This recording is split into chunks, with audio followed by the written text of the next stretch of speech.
How fun. So guys, welcome to our YouTube channel VS Medical Classes. So friends, in this video we will discuss about breastfeeding. So समझते हैं सबसे पहले breast feeding क्या होता है और इसकी क्या क्या इंपॉर्टेंस है और इसके क्या क्या बेनिफिट्स होते हैं बेसिकली। सो देखिए, सबसे पहले हम देखते हैं ब्रेस्ट फीडिंग का मतलब क्या है। तो यहाँ पर देखिए आप, जैसे कि यहाँ पर डेफिनेशन में लिखा हुआ है, breast feeding is the feeding in which a neonates infant feeds with mother's breast milk directly from the female human breast. Means जब बेबी मदर की ब्रेस्ट से मिल्क कंज्यूम करता है, मिल्क को ड्रिंक करता है, इस कंसेप्शन को इस कंसेप्ट को हम कहते हैं ब्रेस्ट फीडिंग। तो नॉट फ्रॉम अ बेबी बोतल अदर कंटेनर। ब्रेस्ट फीडिंग का मतलब है कि जब बच्चा मदर की ब्रेस्ट से दूध को पीता है उसी को हम ब्रेस्ट फीडिंग कहते हैं, ना कि बच्चा बोतल से या फिर किसी अदर कंटेनर से मिल्क को पिएगा तब हम उसको ब्रेस्ट फीडिंग कहेंगे। It meets the nutritional as well as emotional and psychological needs for the infants। यहाँ पर बताया जा रहा है कि ये जो बच्चा यहाँ पर जो ब्रेस्ट फीडिंग कर रहा है इसको न्यूट्रिशनल सपोर्ट तो मिलता ही है, इसके साथ साथ इसको इमोशनल साइकोलॉजिकल सपोर्ट्स भी मिलता है। सो अब हम डिस्कस करते हैं बेनिफिट्स ऑफ ब्रेस्ट फीडिंग। तो देखते हैं सबसे पहले इसका क्या बेनिफिट होता है ब्रेस्ट फीडिंग का। सो ब्रेस्ट मिल्क जो होता है हमारा, ये एक आइडियल न्यूट्रिशन है। मीन्स इसमें ये एक आइडियल न्यूट्रिटिव सोर्स होता है बेबी के लिए। सो ब्रेस्ट मिल्क में देखते हैं क्या क्या चीज़ें होती हैं। बेसिकली ब्रेस्ट मिल्क कंटेन करके रखता है ऑल द न्यूट्रिएंट्स, जितने भी न्यूट्रिएंट्स होते हैं वो सब के सब ब्रेस्ट मिल्क के अंदर होते हैं। A baby needs for normal growth, एक बच्चे को नॉर्मल ग्रोथ के लिए जितने भी न्यूट्रिएंट्स चाहिए होते हैं वो सब इसके अंदर होते हैं, डेवलपमेंट के लिए, ग्रोथ के लिए। एंड ऑप्टिमम प्रपोर्शन, और जितनी भी मीन्स अमाउंट में हमको चाहिए होते हैं ऑप्टिमम प्रपोर्शन में मिलते हैं। बच्चा इसको इजीली डाइजेस्ट कर लेता है और एब्जॉर्ब हो जाता है ये न्यूट्रिशन। सो ब्रेस्ट मिल्क जो है बहुत ही ज़्यादा बेनिफिशियल होता है चाइल्ड के लिए। इसके अंदर देखिए एक न्यूट्रिशन है हमारा, जैसे कार्बोहाइड्रेट। इसके अंदर लैक्टोज जो होता है काफ़ी हाई कंसनट्रेशन में होता है, 6 to 7 ग्राम पर decilitre. In milk help in absorption of calcium, ये वाला जो लैक्टोज होता है ये कैल्शियम के एब्जॉर्प्शन में और लैक्टोबैसिलस की ग्रोथ में काफ़ी ज़्यादा हेल्प करता है। जब लैक्टोबैसिलस काफ़ी अच्छे अमाउंट में होता है तो ये बेबी को इन्फेक्शन नहीं होने देता, मीन्स जो इंटेस्टाइन के इन्फेक्शन होते हैं वो नहीं होने देता। अब देखते हैं प्रोटीन। प्रोटीन जो होता है वो थोड़ा सा लो होता है एनिमल मिल्क के कंपैरिजन में। अब देखिए किस फॉर्म में होता है बेसिकली यहाँ पर protein, the form of lactoalbumin and lactoglobulin की फॉर्म में प्रोटीन होता है बेसिकली, और ये इजीली डाइजेस्टेड होता है। Amino acid like taurine, cysteine are necessary for neurotransmission and neuromodulation. Breast milk में आपका टाउरिन एंड सिस्टीन भी होते हैं जो कि बहुत ज़्यादा ज़रूरी होते हैं न्यूरो ट्रांसमिशन के लिए और न्यूरो मॉड्यूलेशन के लिए। अब हम देखते हैं विटामिन एंड मिनरल्स को, कि विटामिन्स और मिनरल्स का क्या रोल है बेसिकली, किस अमाउंट में वो मिलेंगे इसमें। ये sufficient to the need of the baby in the first 6 months of life. Means first 6 months of life में जितने भी विटामिन्स और मिनरल्स होते हैं वो सभी प्रेजेंट होते हैं ब्रेस्ट मिल्क में। तो 6 months तक अगर बेबी लेता है तो उसको कोई विटामिन कोई मिनरल बाहर से लेने की आवश्यकता नहीं होती है। इसके साथ साथ यहाँ पर हम देखते हैं वाटर एंड इलेक्ट्रोलाइट। अब यहाँ पर बताया गया है कि जो वाटर है इसका कंटेंट जो है लगभग 80%, वाटर जो होता है वो लगभग 80% प्रेजेंट होता है ब्रेस्ट मिल्क में।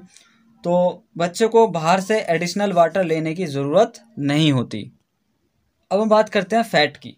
तो यहाँ पर देखिए फ़ैट के बारे में बताया गया है, contain omega-6 fatty acid. Means fat में जो omega-6 फैटी एसिड, ये जितने भी सारे चीज़ें हैं ये नेसेसरी होती है हमारे नर्वस सिस्टम के लिए। तो ये सब चीज़ें प्रेजेंट होती हैं हमारी। दूसरा पॉइंट है यहाँ पर breast milk contain important antibodies. तो अभी तक हमारा न्यूट्रिशन वाला पॉइंट था, न्यूट्रिशन वाला पॉइंट कंप्लीट हो गया। अब हम बात करेंगे कि ब्रेस्ट मिल्क में एंटीबॉडीज़ होती हैं। जैसे कि हमें पता ही होता है कि जो ब्रेस्ट मिल्क है वो इम्यून सिस्टम के लिए बहुत ज़्यादा ज़रूरी होता है बच्चे के। तो इसमें देखिए काफ़ी सारी एंटीबॉडीज़ होती हैं, एक तरीके से प्रेजेंट होती हैं। Immunoglobulin mainly secret IgA present होती है, macrophages, lymphocyte, lactoferrin, lysozyme, interferon, ये सारी की सारी एंटीबॉडीज़ इसमें प्रेजेंट होती हैं basically. Breast feed babies are less likely to develop infection. तो इसीलिए ब्रेस्ट फीड बेबीज़, जो बच्चा ब्रेस्ट फीडिंग करता है उसमें इन्फेक्शन के चांसेस बहुत ही कम होते हैं बेसिकली। हम बात करते हैं कोलेस्ट्रम की। कोलेस्ट्रम क्या होता है, the first milk provides high amount of immunoglobulin A. जो कोलेस्ट्रॉम होता है बेसिकली फर्स्ट मिल्क होता है, जो ब्रेस्ट फीडिंग के दौरान जो सबसे पहली फीडिंग होती है उसमें हमारा कोलेस्ट्रॉम सीक्रेट होता है। इसमें काफ़ी हाई अमाउंट में इम्यूनोग्लोबुलिन ए प्रेजेंट होता है, एज वेल एज एंटीबायोटिक्स जैसे कि IgA प्रोटेक्ट करता है बॉडी को, गेटिंग सिक बीमार होने से बचाता है IgA, फॉर्मिंग प्रोटेक्टिव लेयर। कैसे बचाता है? एक प्रोटेक्टिव लेयर बना लेता है बेबीज़ की नोज में, डाइजेस्टिव सिस्टम में, थ्रोट में। मीन्स एक तरीके से जो म्यूकस लेयर होती है वो इसी से आपकी बनती है। जो म्यूकस लेयर होती है वो कोलेस्ट्रॉम से ही बनती है स्टार्टिंग फेज में। सी पॉइंट आता है हमारा, ब्रेस्ट मिल्क में रिड्यूस डिसीज रिस्क। यहाँ पर देखेंगे हम कि जो ब्रेस्ट मिल्क होता है ये हमारा डिसीज से मीन्स जो रिस्क होता है डिसीज होने वाला वो नहीं होता है। जो बच्चा ब्रेस्ट मिल्क लेगा उसको डिसीज होने के चांसेस बहुत ही कम होते हैं। इट में reduce your babies risk for mainly illness. ये क्या करता है? रिस्क को कम कर देता है इलनेस के। एंड डिसीज इंक्लूडिंग जैसे मिडल ईयर इन्फेक्शन है, रेस्पिरेटरी इन्फेक्शन है, कोल्ड गट इन्फेक्शन है, इंटेस्टाइनल टिश्यू डैमेज है, इन सारी डिसीज से ब्रेस्ट मिल्क बचाता है। उसके बाद आता है हमारा ब्रेस्ट फीड बेबीज 40 टाइम्स, ध्यान दीजिएगा गाइस ये वाला पॉइंट बहुत ही ज़्यादा इंपॉर्टेंट है, 40 times less likely to die of diarrhoea.